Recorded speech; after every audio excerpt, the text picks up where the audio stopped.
Bab 691. Peri kecil Dea Liam memulai debutnya.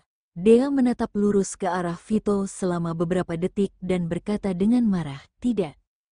Paman kan lebih ganteng dari Dedi Dea, kenapa tidak?" Vito yang mengenakan kostum mewah dengan mahkota, rambutnya berkilau dan berwajah tampan ini, berdiri di depan gadis kecil dan terus mengubah suaranya untuk menggodanya. Tama melihat kelakuan bos dan putrinya itu dalam diam dan tanpa ekspresi. Dea menggigit bibirnya dan berkata, "Jangan, Dea punya Dedi." Lalu melepaskan tangan Tama, berbalik dan berlari menuju ruang ganti wanita. "Bocah nakal, bukannya Mumi bilang kamu tidak boleh berlarian?" kata Albert sambil berpura-pura serius dan meraih tangan gadis kecilnya. "Mumi," Dea berteriak dengan polos lalu menunjuk Vito dan berkata, "Paman yang mirip Dedi itu mau jadi Dedi Dea, tapi Dea tidak mau." "Mumi, Dedi pergi kemana, Albert?" Sekali lagi dia benar-benar bertanya apakah si idiot kecil ini benar-benar putrinya. IQ-nya dan Vito cukup bagus. Apa karena IQ mereka berdua cukup bagus, maka putri mereka tidak memiliki IQ yang cukup bagus? "Haduh, paman ini juga lumayan ganteng, biarkan dia jadi Dedi Dea." Albert tidak bisa menahan diri untuk menggoda putrinya yang bodoh. "Tidak," Dea langsung menolak tanpa berpikir. Meskipun paman ini terlihat seperti Dedi dan lebih ganteng dari Dedi, dia tidak ingin ada orang lain yang jadi Dedinya. Dea si idiot kecil ini, bahkan tidak mengenali Dedinya sendiri. Vito memeluk putrinya, takut jika menggodanya lagi maka gadis kecil itu akan menangis. "Dedi sama seperti momimu, kalau berganti pakaian akan jadi berbeda." Gadis kecil itu tertegun sejenak sebelum menyadari bahwa Vito dalam kostum kuno itu adalah Dedinya dan mengajukan banyak pertanyaan seperti anak kecil yang sedang penasaran. Adegan pertama adalah persaingan antara pemeran utama pria dan wanita. Albert dan putrinya sedang duduk di luar lokasi syuting dan menonton. Matthew datang, langsung duduk di samping ibu dan anak itu, lalu mengobrol dengan Albert dengan tenang dan santai. Dea berbaring di pangkuan mominya, menatap Matthew yang juga memakai kostum kuno dan makeup dan berkedip. "Momi, paman ini juga terlihat ganteng, genit ya." Albert memarahinya sambil tersenyum dan mencubit pipi merah muda gadis kecilnya. Matthew tidak tahu harus bilang apa, gadis itu masih kecil tapi wajahnya sangat cantik. "Dea tidak ingat paman?" Matthew bertanya sambil tersenyum. Dea berpikir selama beberapa detik lalu menggelengkan kepalanya untuk menunjukkan kalau dia tidak tahu. Kemudian Matthew bilang pada Dea bahwa saat mominya tidak kembali ke kota Leicester dan makan malam di rumahnya, Dea pun langsung ingat. Keduanya mengobrol sebentar dan berkenalan. Ketika Vito sedang syuting, dia memperhatikan Matthew. Saat melihat dia mengobrol dengan Albert dan Dea dengan sangat akrab, wajahnya menjadi murung sehingga untuk satu adegan, Vito harus melakukan rekaman ulang. Untuk satu adegan, Vito harus melakukannya 3 kali sebelum semuanya selesai. "Di masa depan, menjauhlah dari Matthew dan jangan bicara dengannya," kata Vito kepada Albert dengan sedikit tidak senang. "Hanya mengobrol biasa kok," dia menjelaskannya dengan tidak berdaya. Tentu saja Albert juga tahu kalau dia bukan wanita single dan dia tahu kalau Is harus menjaga jarak dari lawan jenis. Tapi Matthew tidak pernah bertindak atau bicara yang berlebihan, jadi Albert tidak bisa menghindari teman lama tanpa alasan. "Ngobrol biasa juga tidak boleh," Vito masih berkata dengan dominan dan tegas. Si bajingan Matthew ini terlalu merusak suasana. Albert mengerucutkan bibirnya dan berhenti bicara. Vito juga tidak terlalu memaksanya dan diam-diam bersumpah bahwa suatu hari dia akan menunjukkan pada Albert bahwa Matthew sedang mendekatinya. Vito dengan serius menyuruh Tama untuk terus mengawasi Dea. Jangan sampai Matthew mendekati Dea apalagi berbicara dengan Dea. Semua kru sudah menandatangani perjanjian kerahasiaan dan tidak ada yang diizinkan untuk menyebarkan apapun yang ada di lokasi syuting. Meskipun semua kru tahu tentang Albert membawa putrinya ke tempat syuting, tetapi tidak ada yang berani bergosip dan menyebarkannya ke internet. Di tempat syuting, saat sedang makan siang, Dea terus mengganggu dedinya dan bilang kalau dia juga ingin memakai pakaian seperti mominya. Kebetulan ada aktris cilik yang berperan jadi pahlawan wanita ketika masih kecil. Aktris cilik itu setengah tahun lebih tua dari Dea. Setelah syuting adegan itu, dia meninggalkan lokasi syuting dan pergi ke TK. Vito meminta seseorang untuk ambil kostum kuno itu, memakaikannya pada Dea dan meminta penata rias untuk memberikan gaya rambut kuno pada gadis kecil itu. Kemudian Vito menarik Albert dan meminta Tama untuk memotret mereka. Setelah selesai, Vito memposting foto itu ke Instagram. Peri kecil Dea Liam memulai debutnya. Setelah beberapa saat, kolom komentar pun jadi sangat ramai. Wow, ini yang dinamakan debut keluarga. Demi Dea, aku akan menonton drama ini. Dea Liam, sepertinya aku telah menemukan beberapa rahasia yang belum dikatakan. Bahkan nama Dea saja terdengar indah. Wah, Dea sangat imut dan cantik. Aku pegang ponsel sambil tertawa sampai mamaku mengira aku sudah gila. Minta si cowok sempurna kirim lokasi. Apakah ada tim yang bisa culik Dea? Dea benar-benar menawan. Aku jatuh hati padanya. Vito dengan santai memposting foto di Instagram dan tidak menduga berhasil menempati urutan teratas trending topik. Dia memposting ini di Instagram bukan karena iseng, tetapi sesuai sumpahnya untuk membuat Matthew mengerti kalau Albert adalah istrinya, momi dari putrinya dan Matthew tidak akan memiliki kesempatan dalam hidupnya. Sore hari, saat syuting dimulai, Dea masih tidur siang dan Vito meminta Tama untuk mengawasi setiap saat, sementara dia dan Albert pergi syuting.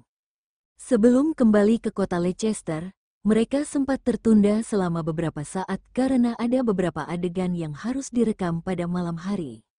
Saat makan malam di tempat syuting, sudah lebih dari jam 10 malam ketika mereka selesai bekerja. Dea bermain di lokasi syuting selama seharian dan merasa lelah. Ia memakai pakaian yang tebal dan tertidur di pangkuan Tama, yang jabatannya turun dari manajer ke pengasuh. Setelah mengemasi barang-barangnya, Vito mengambil Dea darinya dan membawanya ke dalam mobil. Ketika mereka sampai di rumah dan rumah menurut sudut pandang Vito adalah tempat di mana dia, Albert dan Dea tinggal bersama. Tempat tidur di kamar tidur utama telah diganti dengan tempat tidur baru yang lebih besar. Lalu Vito menempatkan Dea di posisi paling ujung, lalu bergegas ke arah Albert dan pergi ke kamar mandi untuk mandi. Vito sudah mencuci muka lalu mengeringkan rambut, dan waktu sudah menunjukkan jam 11 lewat. Dia naik ke tempat tidur tanpa mengucapkan sepatah kata pun, berbaring di tengah dan berpura-pura tidur. Albert, pria ini sengaja ya, tentu saja dia sengaja. Setelah mengeringkan rambut dan memakai skincare, Albert naik ke tempat tidur. Vito, kamu tidur di luar gih.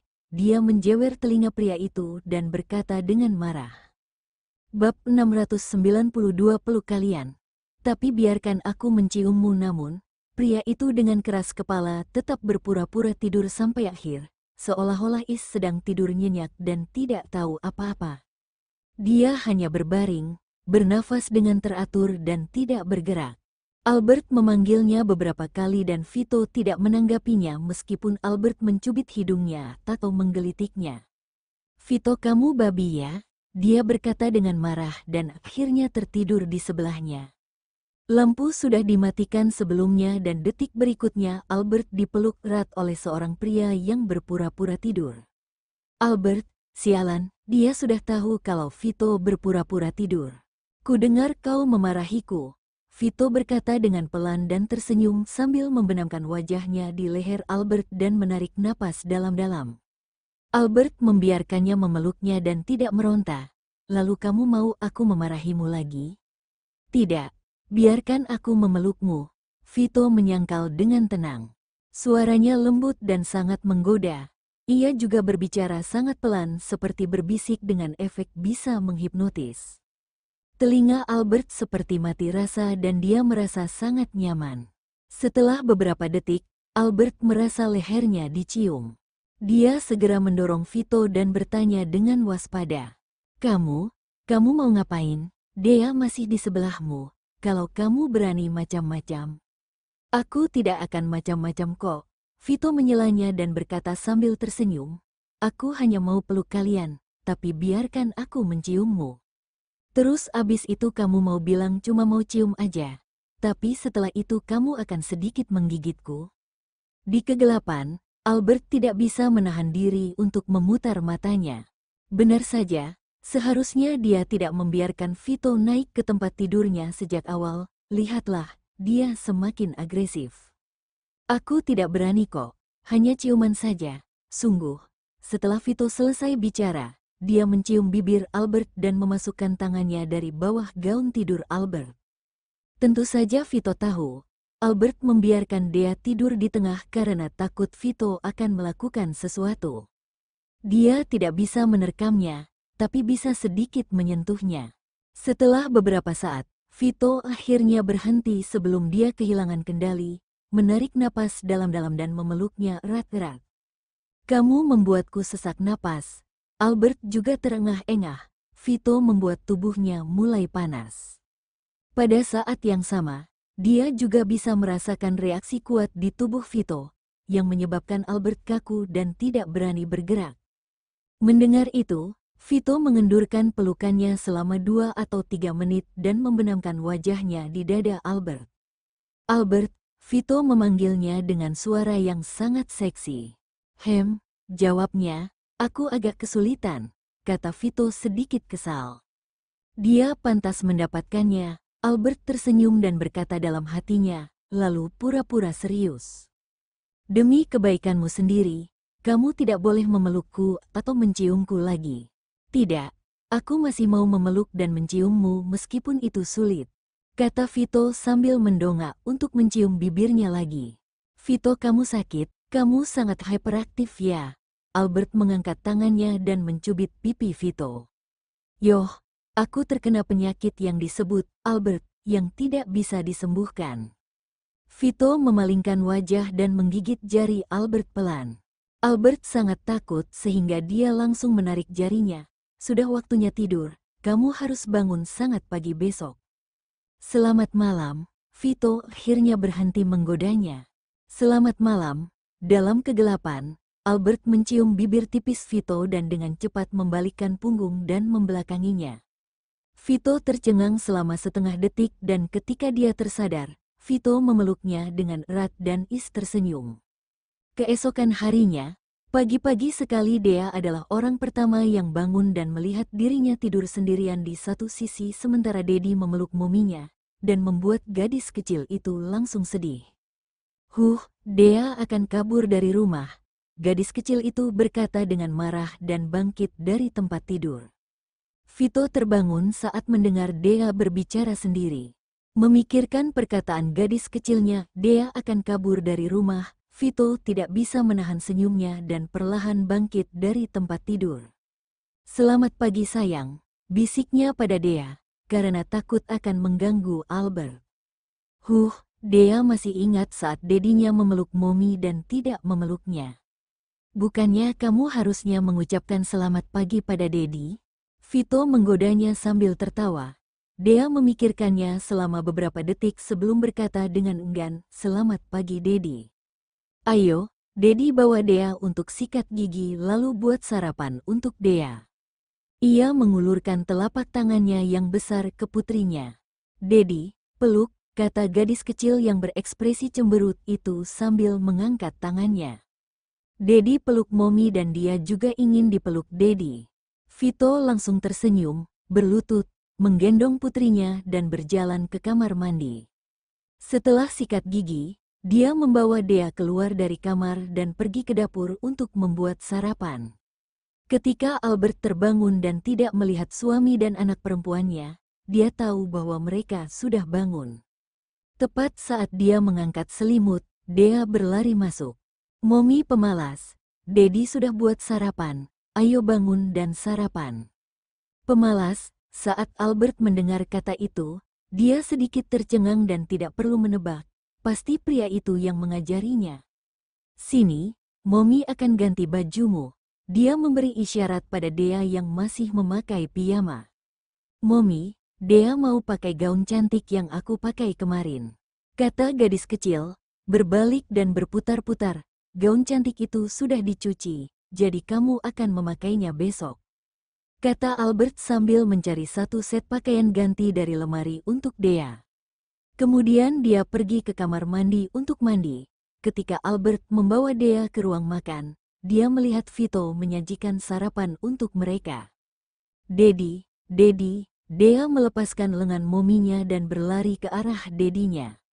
Dedi, Dea mau pakai gaun cantik kemarin, biar lebih cantik, oke? Momi bilang bahwa gaun cantik itu dicuci dan tidak bisa dipakai sampai besok. Jadi dia minta dedinya untuk membeli banyak gaun cantik yang bisa dipakai setiap hari. Vito membungkuk dan menggendong Dea untuk duduk di kursi makan. Oke, Dea sarapan dulu yang banyak dan Dedi akan membelikan Dea gaun yang cantik. Lagi pula, dia punya uang dan apapun yang Dea mau, dia bisa membeli semuanya. Saat sarapan, Vito minta Tama untuk mencari tahu apakah di kota Gungnir ada pakaian tradisional Korea musim dingin yang bisa dipakai Dea, dan kalau ada dia akan membeli semuanya. Tama mencari dari pagi dan akhirnya menemukan toko pakaian tradisional yang benar-benar bersertifikat. Setiap karyawan yang terlibat dalam pembuatan pakaian ini adalah pengikut budaya Korea, mulai dari bahan dan gaya, semuanya sangat sempurna. Namun, toko ini memiliki peraturan bahwa satu orang hanya bisa membeli paling banyak 2 set. Tama memiliki 2 jenis model gaun, dari segi warna semuanya terlihat menarik.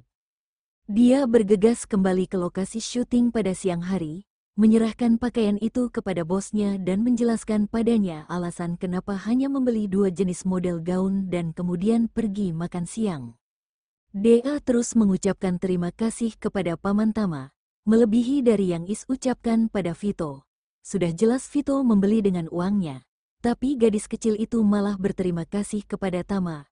Harusnya Dea kan berterima kasih padanya. Albert menatap pada seorang pria yang tidak berdaya itu dan membantu Dea memakai gaunnya.